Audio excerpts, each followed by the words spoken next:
Sexto ano, vamos a mais uma aula.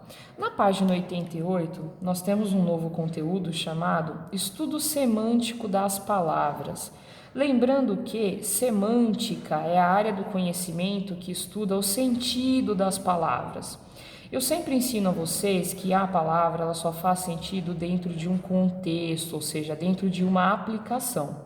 Então, neste caso, o estudo semântico das palavras, ele é realizado através de estudos em frases e textos, ou seja, quando eu aplico uma palavra dentro de um determinado contexto, é que ela passa a ter sentido e a fazer sentido.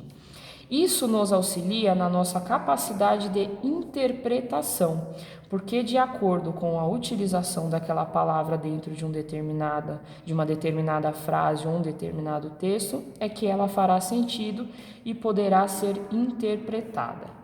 Bom, para que nós possamos aprender os sentidos das palavras, é interessante que nós lembremos do que a professora já explicou logo no início do ano, que há o sentido denotativo e o sentido conotativo da palavra. O que seria cada uma dessas nomenclaturas? A denotação é quando eu utilizo a palavra em seu sentido habitual, em seu sentido real, aquilo que eu poderia, por exemplo, abrir um dicionário, pesquisar a palavra e dizer, ela significa isto. Por exemplo, o pássaro voava pelo céu. Este voar aplicado nesta frase é o ato de voar mesmo, né? O pássaro voa, o pássaro tem asas, ele voa. Por esse motivo, a palavra voava foi utilizada em seu sentido habitual, ou seja, aquele sentido que os gramáticos deram no dicionário. Já no sentido conotativo, a conotação é quando eu utilizo a mesma palavra em seu sentido figurado, né? Então eu tenho algumas palavras que eu posso utilizar ela em seu sentido figurado. Olha o exemplo que nós temos aqui.